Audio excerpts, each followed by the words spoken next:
Tonight, we begin with one of the strangest aspects of medieval life: beauty. Not beauty as we understand it today, but beauty as it was defined hundreds of years ago, when appearing healthy was often less important than appearing wealthy. In medieval Europe, pale skin was considered one of the most desirable features a person could possess.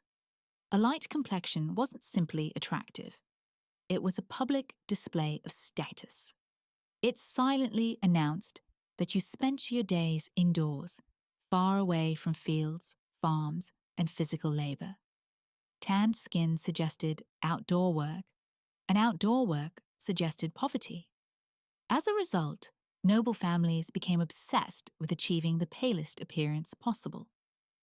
The ideal complexion wasn't merely fair, it was almost translucent, giving the impression of extreme delicacy and refinement. Since nature didn't always cooperate, people turned to cosmetics and homemade remedies. Wealthy women, and occasionally men, covered their faces with white lead powder to create a flawless, pale appearance. While the effect was admired, the consequences were severe. Long-term use often caused skin damage, illness, hair loss, and sometimes even death. Other beauty treatments included applying vinegar-soaked cloths to the face, using mixtures made from crushed pearls and egg whites, and painting blue veins onto the skin to emphasize a fragile, aristocratic appearance. The more delicate you looked, the more prestigious you seemed. This fascination with pale skin extended into literature as well. Poets frequently describe beautiful women as being as white as snow, milk, or moonlight. A healthy, rosy complexion was acceptable, but only if it appeared natural and subtle. Anything suggesting physical labor was considered undesirable. Medieval beauty, however, went far beyond skin tone. One of the most surprising trends of the period was the obsession with high foreheads. A broad forehead was associated with intelligence, elegance, and spiritual purity. Women went to extraordinary lengths to achieve this ideal. Eyebrows were often plucked away entirely, while hairlines were pushed farther back by removing hair from the front of the scalp. The process was painful and sometimes dangerous. Medieval beauty guides recommended tweezers, homemade depilatory creams, and chemical mixtures containing substances that modern people would never willingly place on their skin. Yet many women accepted the discomfort because the fashionable look was considered worth the sacrifice. Portraits from the era frequently depict noble women with enormous foreheads, almost no eyebrows, and calm, distant expressions. Artists reinforced these standards, encouraging women to imitate what appeared in paintings and manuscripts. The disappearance of eyebrows became a beauty trend in its own right. In many parts of Europe, visible eyebrows were considered distracting. Women removed them completely to create a smooth, uninterrupted appearance across the upper face. To modernize, the result can look unusual, but at the time it represented sophistication and refinement. Cosmetics were used carefully. A small amount of color on the cheeks was considered attractive because it suggested youth and vitality. However, obvious makeup was often criticized by religious authorities, who associated excessive cosmetic use with vanity. As a result, many women relied on natural ingredients. Beetroot juice, crushed berries, red ochre, and plant pigments were used to create a gentle blush. Wealthier individuals sometimes used brighter pigments, though many of these contained toxic materials that posed serious health risks. Hair carried its own set of expectations. Blonde hair was particularly admired and frequently associated with beauty, innocence, and virtue. Since naturally blonde hair often darkened with age, many women experimented with homemade lightening treatments. These mixtures included ingredients such as chamomile, saffron, honey, and various alkaline compounds. After application, women would spend long periods sitting in direct sunlight in hopes of brightening their hair. Some recipes were surprisingly effective. Others were simply unpleasant. Long, flowing hair symbolized youth and purity, but social rules determined who could display it. Unmarried women were often allowed to wear the hair openly, while married women were expected to cover it with veils, nets, or elaborate head coverings. Hair coverings eventually became fashion statements of their own. Noble women decorated veils and headdresses with embroidery, jewels, and luxurious fabrics. Practical garments gradually evolved into displays of wealth and social standing. And this was only the beginning of medieval beauty culture. While pale skin and high foreheads dominated medieval beauty ideals, hair played an equally important role. In many parts of Europe, beautiful hair was seen as a gift from God and a sign of youth, health, and social status. Blonde hair remained the most admired color. Artists frequently painted noble women, saints, and even biblical figures with golden hair that seemed to glow. Whether historically accurate or not was largely irrelevant. What mattered was the symbolism. Blonde hair represented purity, innocence, and divine favor. For women fortunate enough to be born with fair hair, this ideal was easy to maintain. For everyone else, various homemade treatments promised lighter locks. Recipes often included chamomile flowers, saffron, honey, wood ash, and other ingredients believed to brighten the hair. Women would apply these mixtures and spend hours sitting in the sun, hoping to achieve the fashionable golden appearance. Hair texture mattered as well. Soft waves were considered especially attractive. Long, flowing hair symbolized youth and femininity. But social expectations determined when it could be displayed. Unmarried women were often encouraged to wear their hair more visibly, while married women were expected to keep it covered. Once a woman married, her hair became associated with modesty and virtue. Covering it was considered a sign of respectability. This led to the widespread use of veils, wimples, coifs, and various forms of head coverings. Some were simple and practical, while others became increasingly elaborate among the nobility. A typical noble woman might wear several layers at once. A close-fitting cap would cover the hair, a veil would be draped over it, and additional fabric might wrap around the neck and chin. The result created an appearance that emphasized modesty, while still allowing room for fashionable decoration. As wealth increased, practicality gradually gave way to extravagance.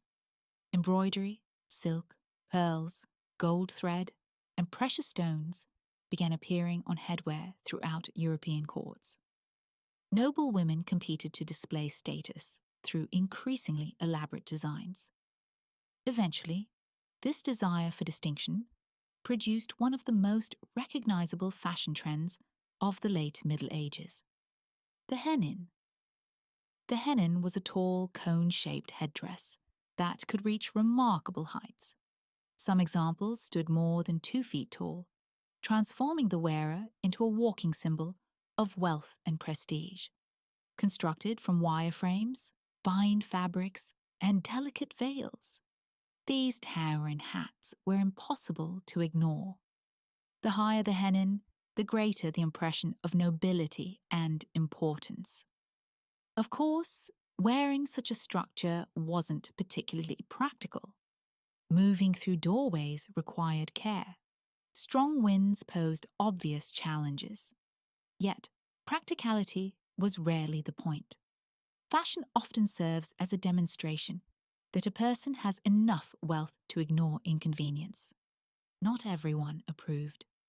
Religious authorities frequently criticized extravagant clothing and elaborate headwear. Clergymen warned that excessive attention to appearance encouraged vanity and distracted people from spiritual concerns. Despite these warnings, fashionable trends continued to spread throughout noble society. Beauty standards also extended to the body itself. Contrary to modern ideals that often celebrate athleticism and visible muscle tone, medieval aristocratic beauty emphasized delicacy. Women were expected to appear graceful, slender, and refined. The ideal figure was neither extremely thin nor particularly strong. A slight softness was considered healthy and fertile, while obvious muscular development suggested physical labor. Since manual work was associated with lower social classes, signs of strength were often viewed as unfashionable among noble women. Clothing was carefully designed to reinforce these ideals. Dresses emphasized long silhouettes, narrow waists, and elegant posture. Various forms of lacing helped create the desired shape, although the extreme corsets, often associated with later centuries, had not yet fully appeared. Men faced their own beauty expectations. The ideal medieval nobleman was tall, lean, and well-proportioned. Broad shoulders were admired, but excessive muscularity was not. A nobleman should appear capable of fighting in battle, while simultaneously looking as though he rarely performed physical labor. Facial features such as a strong jawline, high cheekbones, and a straight nose were considered attractive. Groomed hair, neat beards, and elegant clothing completed the image. Appearance, however, involved more than visual beauty. It also involved smell. Daily bathing varied dramatically, depending on location, wealth, and historical period. Contrary to popular myths, medieval people did bathe. However, regular bathing was not always convenient or available. To compensate, people relied heavily on fragrances.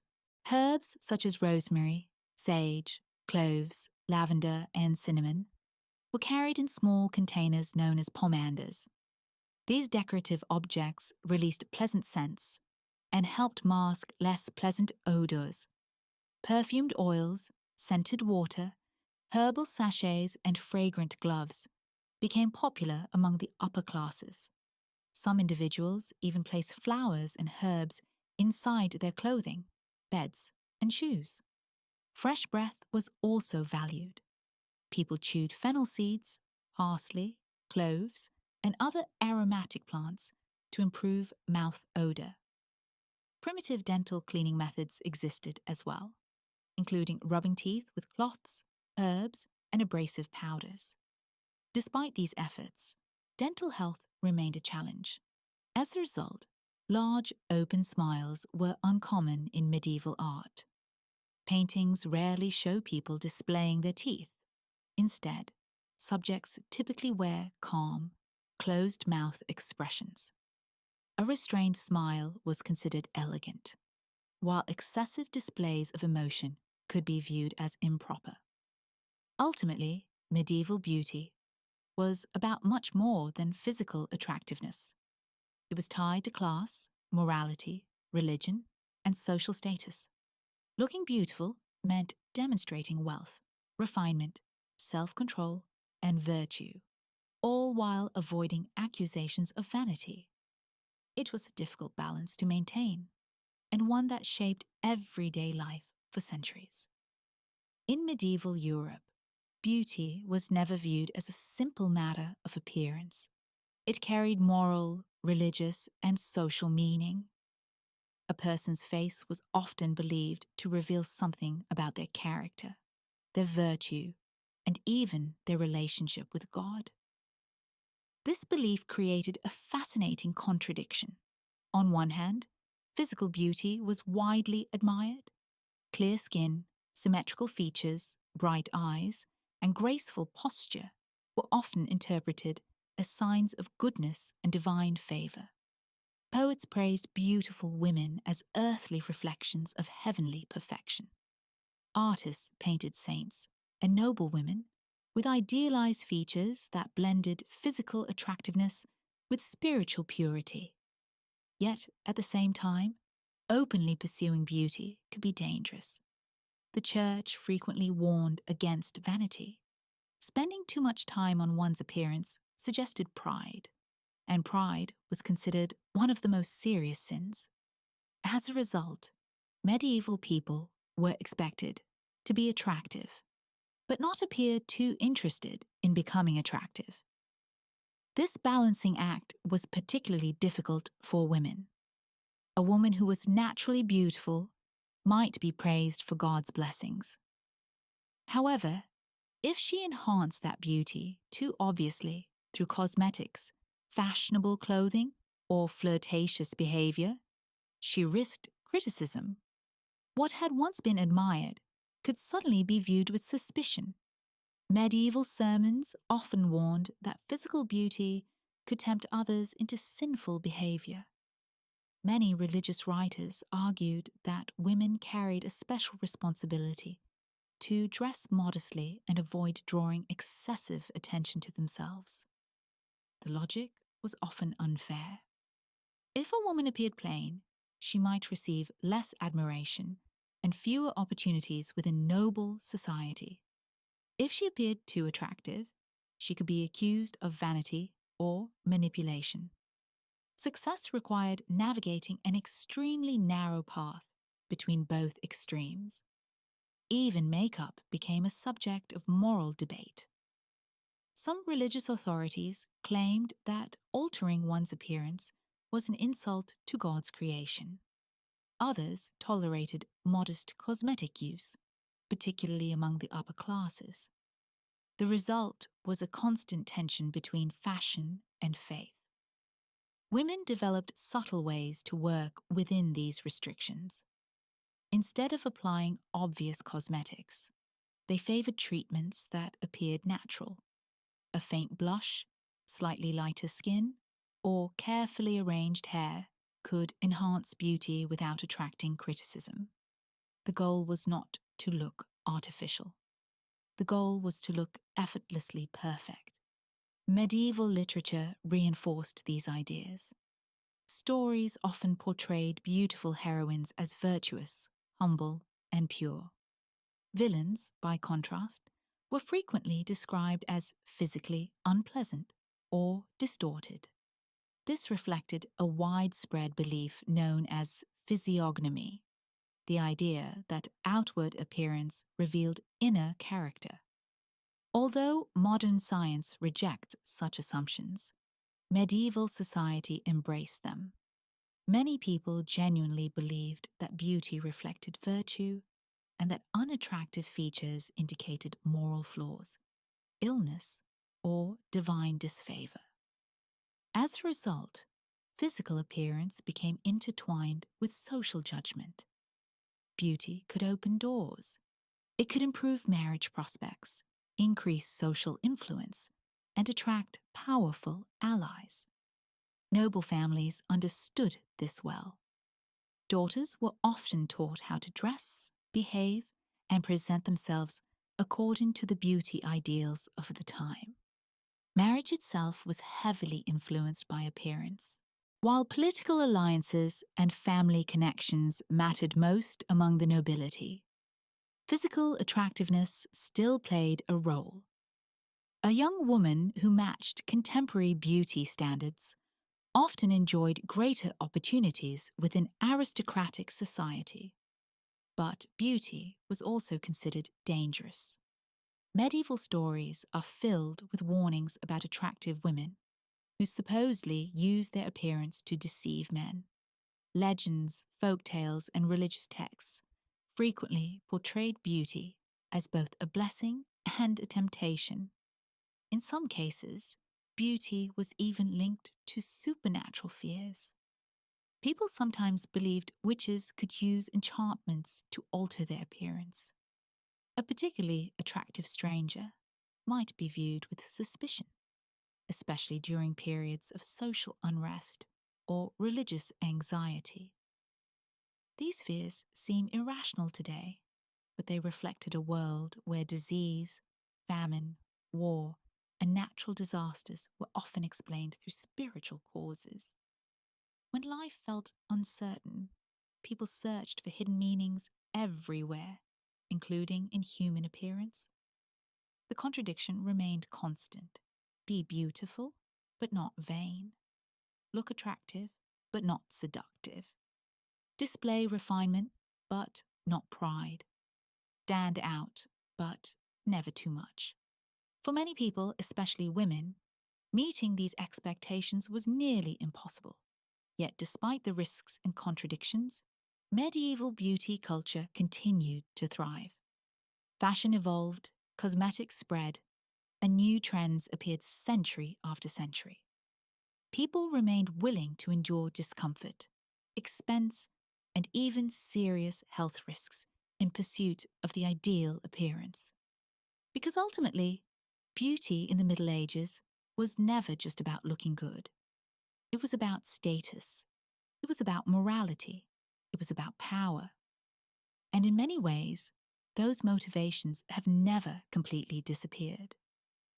Long before modern special forces and elite military units, the Persian Empire created a fighting force whose reputation spread across the ancient world.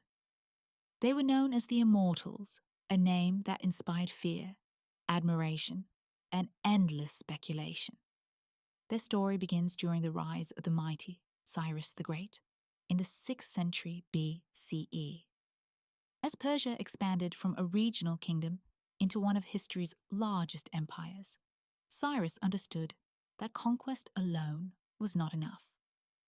An empire stretching across thousands of miles required a loyal corps of professional soldiers, capable of protecting the king and enforcing imperial authority. From this vision emerged a force unlike any other. The Immortals always maintained a strength of exactly 10,000 men. Whenever a soldier died, became ill, retired, or was unable to serve, another trained warrior immediately took his place. The number never changed. To enemies observing from afar, it appeared as though the unit could never suffer losses. No matter how many battles they fought, there were always exactly 10,000 Immortals standing in formation. This remarkable system gave birth to their legendary name. Whether the title was entirely accurate or partially exaggerated by foreign observers, the psychological effect was undeniable.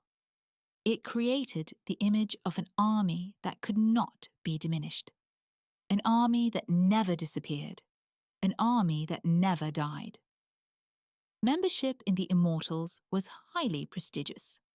Most recruits came from noble Persian, Median, and elite families, whose loyalty to the crown had already been proven.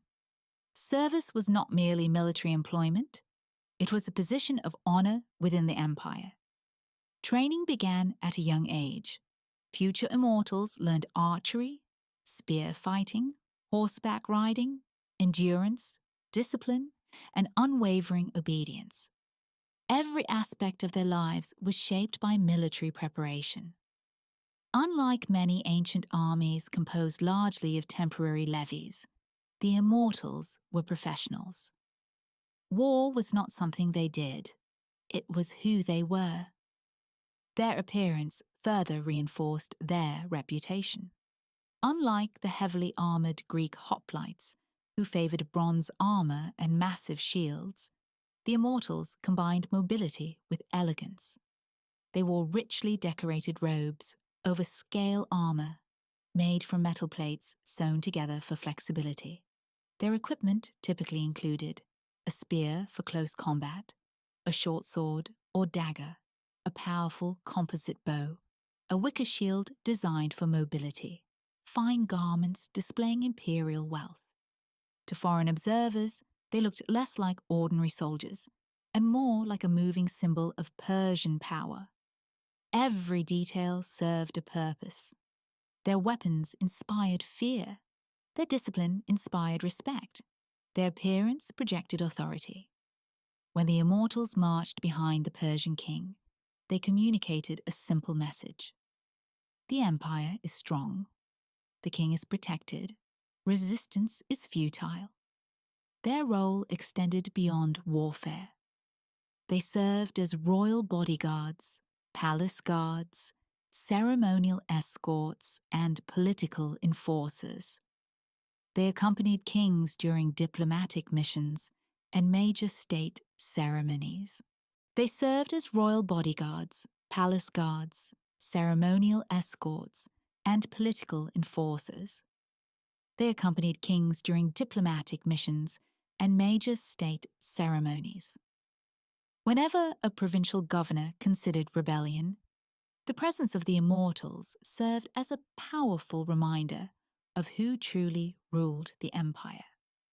In many ways, they functioned as both soldiers and symbols. They protected the empire physically while simultaneously protecting it psychologically. Their discipline became legendary. Historical accounts describe formations moving with remarkable precision. Commands were followed instantly. Individual glory mattered less than collective efficiency. Unlike many warrior cultures that celebrated personal heroics, the immortals emphasized unity. No single soldier mattered more than the formation itself. This philosophy helped maintain their effectiveness across generations. A fallen warrior could be replaced. The unit endured, and that endurance became the source of their greatest strength.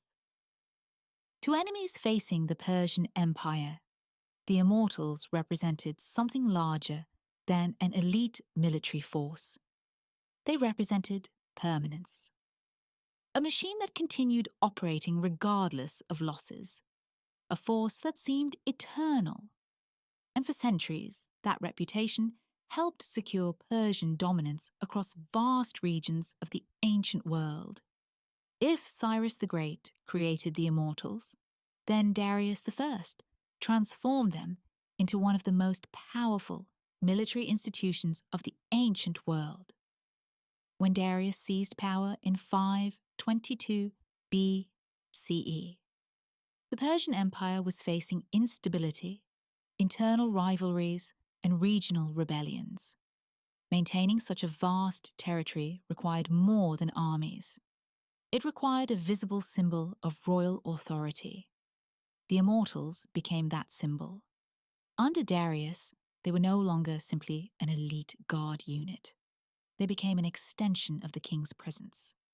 Wherever royal authority needed reinforcement, the immortals appeared. They guarded palaces. They escorted officials. They suppressed revolts.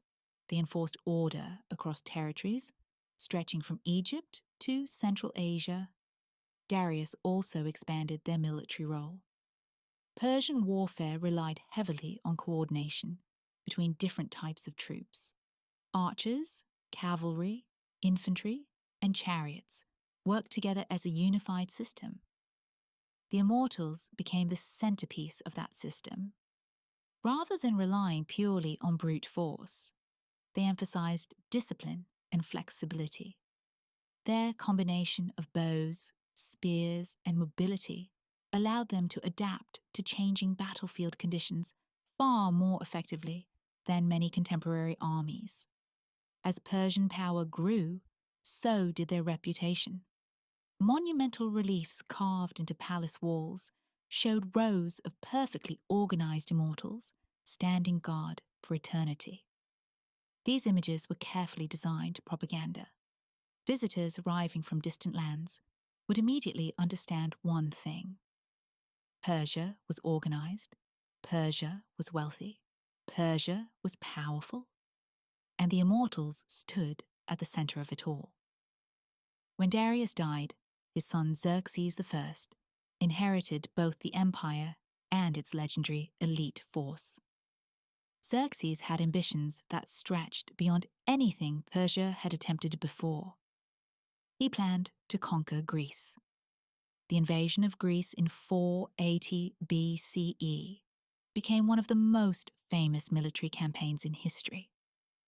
Ancient writers described an enormous Persian army, crossing bridges built over the Hellespont and advancing toward the Greek city-states. At the heart of this massive force stood the Immortals. They accompanied Xerxes not merely as soldiers, but as the empire's most prestigious warriors. Before the campaign even began, their reputation had already spread throughout Greece. Stories describe them as unbeatable, unstoppable, a force that never diminished, no matter how many battles they fought. Greek soldiers expected to face a terrifying enemy. Soon they would. The decisive early confrontation occurred at the narrow pass, known as Battle of Thermopylae. This mountain passage created a natural bottleneck. Although Persia possessed overwhelming numerical superiority, the terrain prevented them from fully using their advantage. A relatively small Greek force, led by Leonidas I, blocked the route. For days, the Greeks held their position against repeated Persian attacks. Wave after wave of soldiers attempted to break through. The defenders refused to move. Eventually, Xerxes deployed the Immortals. This was supposed to end the stalemate. If any unit could shatter the Greek line, it would be the empire's finest warriors. But reality proved more complicated. The narrow terrain worked against them. The Immortals excelled in mobile warfare and coordinated combat. At Thermopylae, however, they were forced into a cramped battlefield that limited their strengths. Their bows became less effective. Their shorter spears struggled against the longer weapons used by Greek hoplites. Part 5. Thermopylae, the breaking point of resistance. Thermopylae was not just a battlefield. It was geography turned into strategy. A narrow coastal pass trapped between the sea and steep mountains, it neutralized numerical superiority and turned thousands into a bottleneck of steel and flesh. It was here that King Leonidas of Sparta chose to make his stand. Against him advanced one of the most formidable military forces in history, the Achaemenid Persian Empire, commanded by Xerxes I. Among its elite units stood the legendary Immortals, an imperial guard of 10,000 hand-picked soldiers. As the Persian army approached, the horizon darkened with dust and movement. It was not chaos that defined them, but order. Columns upon columns of disciplined troops moved like a single organism. When battle began, the Greek hoplites formed their phalanx, a dense wall of shields and overlapping spears. In the confined space of the pass, the formation became nearly impenetrable. The first assaults came hard and fast. Steel struck steel, shields shattered, spears snapped under pressure. The sound of battle became constant, relentless, overwhelming. For hours, neither side yielded. The Immortals fought with discipline and courage, but something unexpected emerged. They could not break the Greek line quickly. For Xerxes, this was not supposed to happen. Persian doctrine relied on rapid psychological collapse. Armies were expected to break under pressure, not endure it. But here, endurance defined both sides. And endurance is dangerous when it meets endurance. The Greeks observed something crucial. The Immortals were not supernatural. They were not invincible. They were men. Elite men, yes, but still mortal. They bled, They tired, they died, and therefore they could be stopped.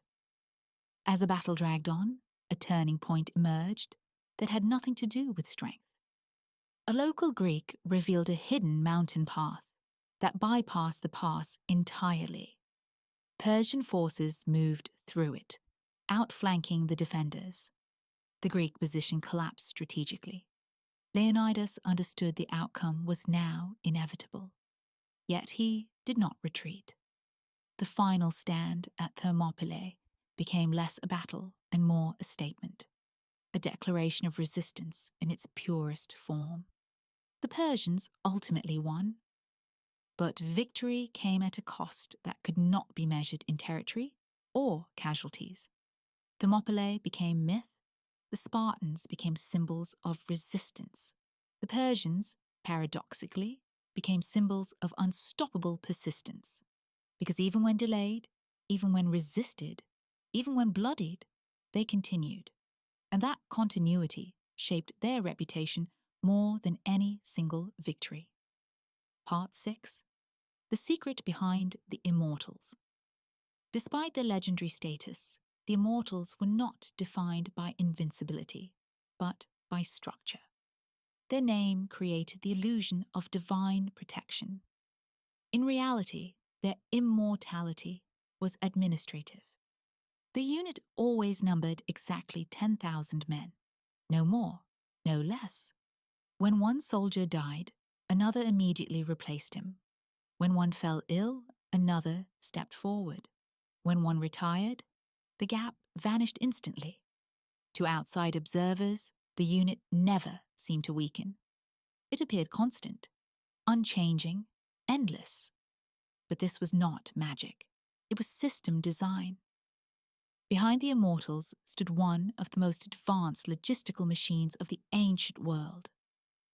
The Persian Empire maintained continuous pools of trained recruits, carefully prepared for military service over years of instruction. These replacements were not random conscripts. They were future immortals in waiting. This system reflected one of Persia's greatest strengths: bureaucracy. Unlike many ancient kingdoms that depended on temporary levies or charismatic leadership, Persia relied on administration at scale. Every province contributed data, manpower, and resources into a centralized system. Troop numbers were recorded, equipment was tracked, supply chains were managed, recruitment pipelines were maintained. Scribes, officials, quartermasters, and messengers formed an invisible structure beneath the army itself. The result was not just a fighting force. It was a self-sustaining military institution. Psychologically, this created a powerful effect on enemies. No matter how many soldiers were killed, the formation did not appear to diminish. A gap would form and instantly disappear. A line would break and immediately reform. The message was simple and terrifying. You can kill individuals, but you cannot exhaust the system. Fear spread faster than armies, and over time, stories became larger than reality. The Immortals became less a unit and more an idea, that Persia could replace anything it lost. Part 7. Warriors as instruments of state power. The Immortals were not limited to the battlefield. They were also instruments of diplomacy and authority. The Persian Empire governed an enormous and diverse population, spanning dozens of cultures, languages, and religions. Military conquest alone could not maintain control over such complexity. Authority needed to be visible, constantly, and the Immortals provided that visibility. Small detachments often accompanied diplomatic missions. Their purpose was not protection, but presence. When foreign rulers saw them, the message was immediate. This is not just an embassy. This is the empire itself watching. Their uniforms were refined, their discipline absolute, their behavior controlled and deliberate. They rarely needed to speak or threaten. Their silence communicated power more effectively than words. Inside the empire, they appeared in royal ceremonies, palace corridors, and public festivals. Always motionless, always ordered, always present. They reinforced a single idea: Persian authority is permanent. Some historians describe them as a hybrid institution, part royal guard, part intelligence network, part military elite, and part political instrument. They observed, they reported, they enforced when necessary. This made them more than soldiers. They were the living extension of the state. Part 8. Decline and the Rise of Alexander. No system remains unchanged forever. Over generations, the immortals gradually transformed. As Persian kings became more absorbed in court politics and luxury, military discipline weakened. Favoritism replaced merit. Influence replaced training. Standards declined slowly, but consistently. The structure still existed, but its internal strength diminished. Uniforms remained impressive.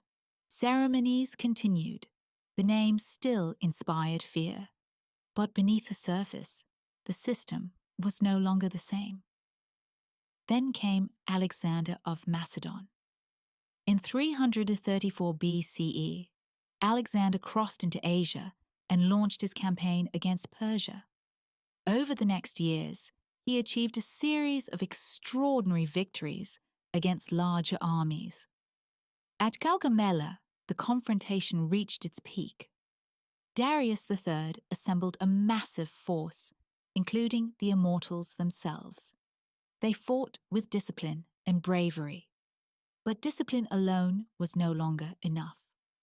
Alexander's tactical precision, mobility, and command cohesion shattered Persian formations. Once the center broke, collapse spread rapidly. Darius fled. The empire began to unravel, and with it, the immortals lost their foundation. The system that once replaced every loss instantly could no longer sustain itself. Recruitment weakened, organization faltered, continuity broke. For the first time, the immortals ceased to function as they once had. Conclusion: the survival of an idea. The Persian Empire fell. The immortals disappeared. But their concept did not. Because what made them powerful was never just their weapons or their battlefield presence. It was the idea of continuity, a system that replaced loss instantly, a structure that outlived individuals, a force that represented permanence in a world defined by collapse. Armies die, empires fall, but ideas, once embedded in history, do not disappear so easily. And the immortals became exactly that, not an invincible army, but an enduring concept of endurance itself.